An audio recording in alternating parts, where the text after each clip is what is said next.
श्री शिवाय नमस्तुभ्यम। हर हर महादेव। दोस्तों, आप सभी लोग जानते हैं कि 25 जुलाई 2024 को पड़ रही है गुरुवार पंचमी तिथि। दोस्तों, ये जो गुरुवार है श्रावण महीने में पड़ने वाला सबसे बड़ा गुरुवार है, क्योंकि यह श्रावण के दिनों में पड़ रहा है, जिसका बहुत ही बड़ा और विशेष महत्व होता है। और ऐसा दिन पूरे साल में सिर्फ एक ही बार आता है। और दोस्तों, आप सभी लोग जानते हो कि गुरुवार पंचमी का अगर सबसे बड़ा कोई उपाय है तो वो 11 चावल के दाने वाला उपाय है। तो दोस्तों, इस गुरुवार की पंचमी तिथि के दिन आप लोगों को इस 11 चावल के दाने वाले उपाय को जरूर करना है।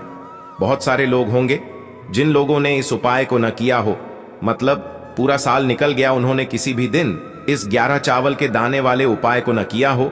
पर दोस्तों, आपके पास एक आखिरी मौका बचा हुआ है, जो कि 25 जुलाई के दिन। तो इस दिन आप लोगों को इस वाले उपाय को जरूर कर लेना है, भले ही आपने पूरे महीने भर इस उपाय को न किया हो।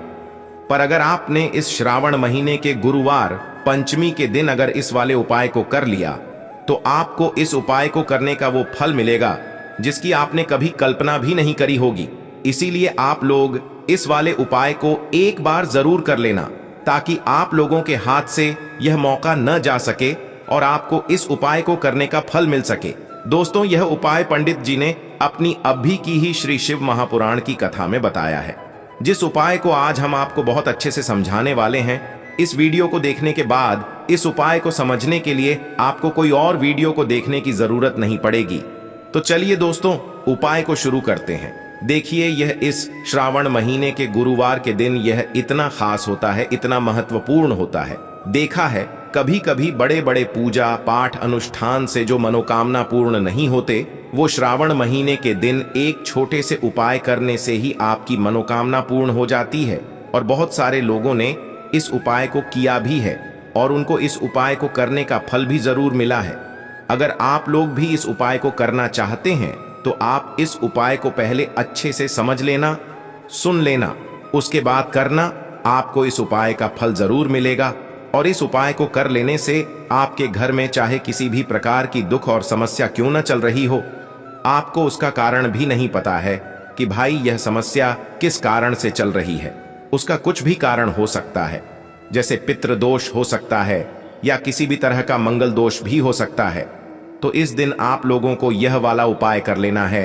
यह एक ऐसा उपाय है जिस उपाय को अगर किसी विशेष दिन पर किया जाए तो भाई उस विशेष दिन का जो है वह तो हमें मिलता ही मिलता है। पर हमने उस दिन पर इस उपाय को किया है तो हमें उससे भी बड़ा फल मिलता है, और फल बहुत जल्दी मिलता है, क्योंकि आप इस उपाय को बहुत ही बड़े और विशेष दिन पर कर रहे हो। तो चलिए अब उपाय के बारे में बात करते हैं। लेकिन उससे पहले आप लोगों को यह जानना आवश्यक है कि आखिर यह उपाय किस समय करना है, किसको करना है और कैसे करना है। तो चलिए हम आगे आपको वीडियो में एक एक करके बता देते हैं। लेकिन उससे पहले अगर आप लोग हमारे चैनल पर पहली बार आए हैं या फिर मेरी आवाज पहली बार सुन रहे हैं, तो हमारे चैनल को सब्सक्राइब जरूर कर लेना और इस वीडियो को लाइक करके कमेंट बॉक्स में श्री शिवाय नमस्तुभ्यम ओम नम शिवाय जरूर टाइप कर देना। तो दोस्तों, इस 11 चावल के दाने वाले उपाय को हमें इस गुरुवार पंचमी के दिन कैसे करना है, किसको करना है, किस समय करना है और कहां पर करना है, ये सारे सवालों के जवाब आपको इस वीडियो में मिल जाएंगे। और जो ये वीडियो देखेगा भाई, उसको 11 चावल के दाने वाला उपाय जरूर करना चाहिए, क्योंकि इस दिन एक चावल के दाने का भी बहुत ही बड़ा और विशेष महत्व होता है। और जब बात आ जाए 11 चावल के दाने की, तो यह सोने पे सुहागा वाली बात हो जाती है और ये एक बहुत ही बड़ा उपाय हो जाता है इस गुरुवार पंचमी का। तो अब दोस्तों, इस 11 चावल के दाने वाले उपाय को आखिर करना किसको है, सबसे पहले हम लोग वो बात जान लेते हैं। तो देखो, घर की जो बड़ी माताएं बहनें होती हैं, उन माताओं बहनों में से कोई भी एक बड़ी माता बहन इस वाले उपाय को कर सकती है। और दोस्तों, अगर आप चाहें तो अपने घर में से सभी सदस्यों को भी इस उपाय को करवा सकते हैं। अगर किसी व्यक्ति की खुद की कोई मनोकामना है, खुद की कोई दुख और परेशानी है जो कि वह अपने लिए ही करना चाहता है इस वाले उपाय को, तो वह खुद अपने लिए भी कर सकता है। बाकी अगर कोई घर में से ऐसा है जो कि अपने पूरे घर परिवार की सुख और शांति के लिए ये वाला उपाय करना चाहता है, तो भाई वह भी कर सकता है, उसमें भी कोई दिक्कत वाली बात नहीं है। कहने का मतलब ये है कि इस उपाय को हर एक सदस्य भी कर सकता है। और पूरे घर परिवार के सदस्य के लिए घर की बड़ी माताओं बहनों में से कोई एक माता बहन भी कर सकती है।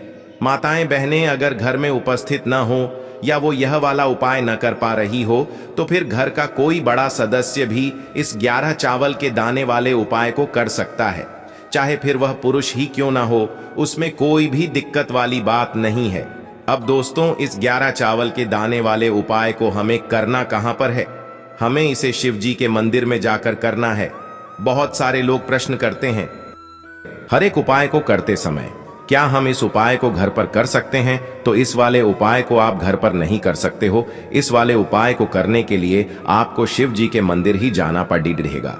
उसके बाद में दोस्तों जो अगला प्रश्न निकल कर आता है वो यह आता है इस उपाय को लेकर कि आखिर इस उपाय को हमें किस समय करना है, सुबह के समय करना है कि शाम के समय करना है। तो देखो, इस वाले उपाय को आप लोग सुबह के समय भी कर सकते हो और शाम के समय प्रदोष काल में भी कर सकते हो। अब अगर आप पूछो कि भाई सबसे उत्तम समय कौन सा रहेगा इस 11 चावल के दाने वाले उपाय को करने का, तो हम आपसे बस यही कहेंगे कि इस उपाय को आप सुबह के समय करेंगे तो ज्यादा बेहतर होगा।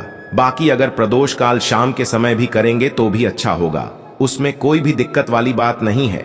तो अब दोस्तों जो अगली सबसे बड़ी और महत्वपूर्ण बात आती है वो यह आती है कि सुबह अगर हम उपाय को करेंगे तो हमें कितने बजे से लेकर कितने बजे तक के बीच में करना है, और शाम के समय प्रदोष काल में करेंगे तो हमें कितने बजे से लेकर कितने बजे के बीच में करना है। तो देखो, सुबह जितनी जल्दी हो सके आप उपाय को करने की कोशिश करना। बाकी अगर किसी कारणवश लेट भी हो जाओ, थोड़ी देर भी हो जाए, तो 10 या 11 बजे तक भी आप उपाय कर लेना, पर 12 बजे से ज्यादा देरी न हो, ठीक है? इस बात का ध्यान रखना। उसके बाद में दोस्तों अगर शाम के समय प्रदोष काल की बात करें, प्रदोष काल का जो समय होता है वो शाम के 6 बजे से शुरू हो जाता है। मतलब शाम के 6 बजे से लेकर 7 बजे के बीच का जो समय होता है ये समय प्रदोष काल का समय होता है। पर अभी जो मौसम चल रहा है इस मौसम में जो है शाम बहुत देरी से होती है, तो आप इस उपाय को 7 या 8 बजे के बीच में भी कर सकते हो। मतलब शाम के 6 बजे से रात 8 बजे के बीच में आप कभी भी इस वाले उपाय को कर सकते हो, उसमें कोई भी दिक्कत वाली बात नहीं है। अब दोस्तों यहां पर इस उपाय को लेकर एक और सबसे बड़ी बात यह निकल कर आती है कि इस 11 चावल के दानों को हमें लेना कहां से होता है, और हमें इस उपाय को करने के साथ में क्या और कुछ भी सामग्री ऐसी होती है जो शिव जी के मंदिर लेकर जानी पड़ती है।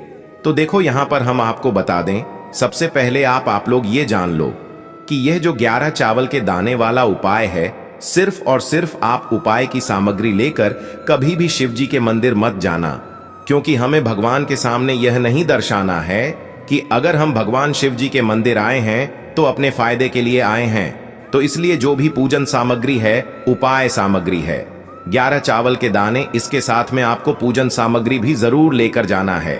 देखो अगर सुबह के समय उपाय कर रहे हो तो सीधी सी बात है, 1 लोटा जल तो आप लेकर जाओगे ही जाओगे।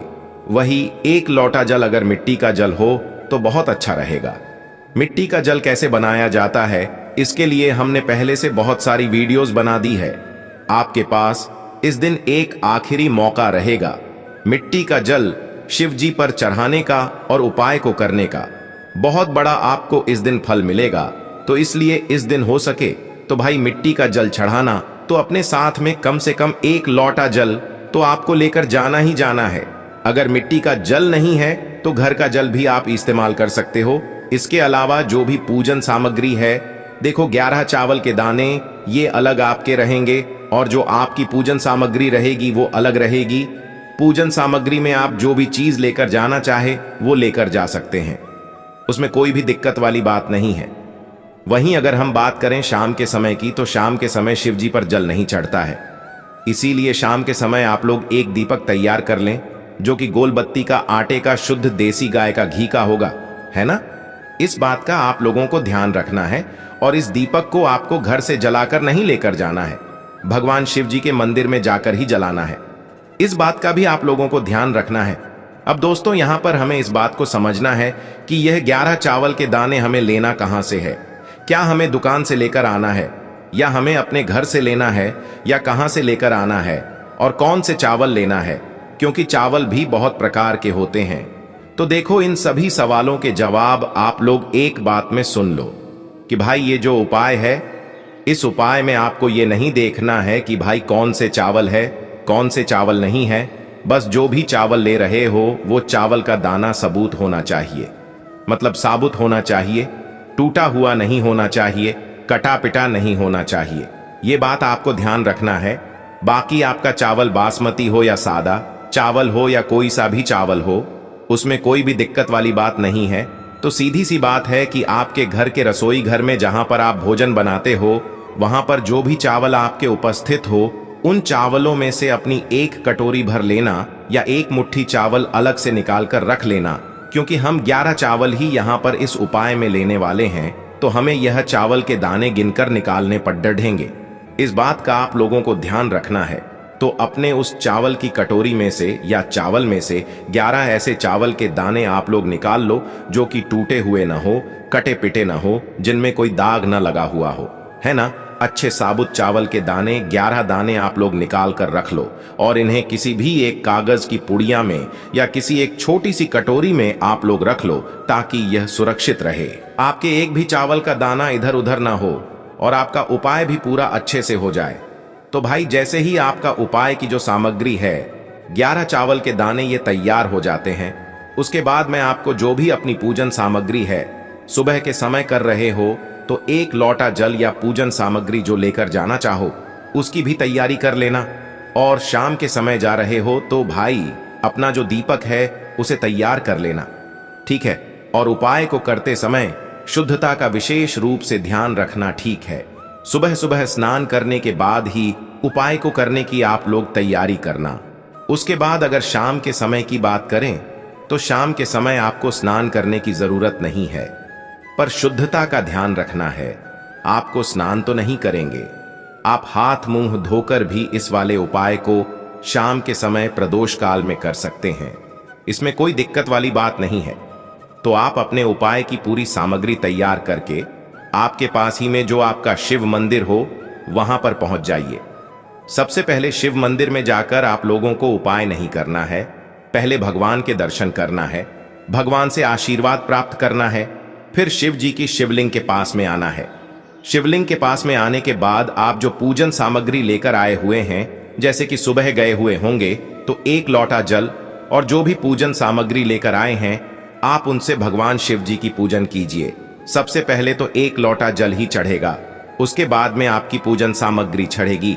उसके बाद में अगर दोस्तों शाम के समय अगर आप इस उपाय को कर रहे हो तो अपने साथ में कम से कम एक जो दीपक है गोल बाती का जो आप अपने साथ में लेकर गए हो, उस दीपक को मंदिर में जाकर अपनी माचिस से जलाना है और उस दीपक को शिवलिंग के पास में रखना है, ठीक है। इस दीपक को रखने के बाद ही आप लोगों को अपना ये वाला उपाय शुरू करना है। और दीपक को ज्यादा पास में मत रखना, वैसे भी गर्मी पड़ रही है, भगवान शिव जी को आंच नहीं लगनी चाहिए, है ना। तो भाई जैसे ही आपकी पूजा अर्चना हो जाती है, आप भगवान शिव जी को प्रसन्न कर लेते हैं।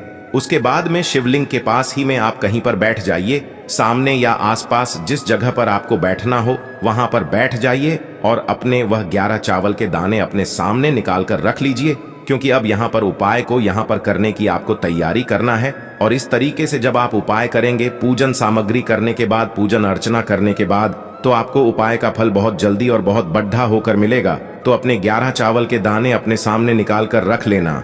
और यह जो उपाय है यह आपकी सीधे हाथ की हथेली से होगा, इसलिए इस बात का भी विशेष रूप से ध्यान रखना है। तो सीधे हाथ की हथेली का प्रयोग करके ही आप लोग अपना इस वाले उपाय को करना। अपने सामने जो भी आपकी कागज की पुड्डियां है उसको खोल कर रख लो, या कटोरी है तो भाई उसे अपने सामने रख लो और अपने वह 11 चावल के दाने निकाल लो, ठीक है। उसके बाद में दोस्तों अब आपको क्या करना है कि शिवलिंग आपके सामने होगी, तो आपने वह 11 चावल के दाने एक एक करके आपको शिव जी के शिवलिंग के ऊपर चढ़ाना है। कहां पर चढ़ाना है? शिवलिंग के ऊपर चढ़ाना है और कहीं पर भी नहीं चढ़ाना है। आपको अपने हथेली से तो शिवलिंग के ऊपर चढ़ना है, भले ही फिर वो अपने आप जलाधारी पर गिर जाए या मतलब वहीं पर गिर जाए, उसमें कोई दिक्कत वाली बात नहीं है, पर आप चढ़ाओ शिवलिंग के ऊपर ही।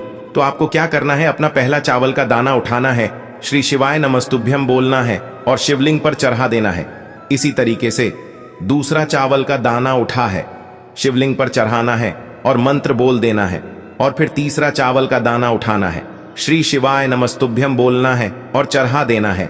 इसी प्रकार से आपको पूरे 11 चावल के दाने एक एक करके शिव जी के शिवलिंग के ऊपर चढ़ाना है और भगवान से प्रार्थना करते जाना है। मतलब प्रार्थना तो आपको आखिरी में करना है, पर हर एक चावल के दाने को चढ़ाते समय श्री शिवाय नमस्तुभ्यम जरूर बोलना है। उसके बाद ही में यह चावल का दाना शिवलिंग के ऊपर आपको चढ़ाना है। जैसे ही आपके 11 चावल के दाने शिवलिंग के ऊपर चढ़ जाते हैं तो भाई उसके बाद में आपको क्या करना है, भगवान से अपनी मनोकामना बोलना है। मनोकामना भी कब बोलना है, जब आपका 11 चावल का दाना आपके सीधे हाथ की हथेली में हो और आप उसे चढ़ाने के लिए जा रहे हो। श्री शिवाय नमस्तुभ्यम बोलकर उस आखिरी चावल के दाने को शिवलिंग के ऊपर चढ़ा देना और भगवान से फिर अपनी वह मनोकामना बोल देना, जिस मनोकामना के लिए आप लोग अपना यह वाला उपाय कर रहे हो। जिस भी दुख और परेशानी के लिए आप लोग अपना यह वाला उपाय कर रहे हो, उसके बाद में जैसे ही आप अपनी मनोकामना बोल देते हो, आपका यह वाला उपाय पूरा हो जाता है। पर दोस्तों, उपाय को करने के बाद आप लोगों को 2 मिनट भगवान शिव जी के मंत्र का जाप जरूर करना है।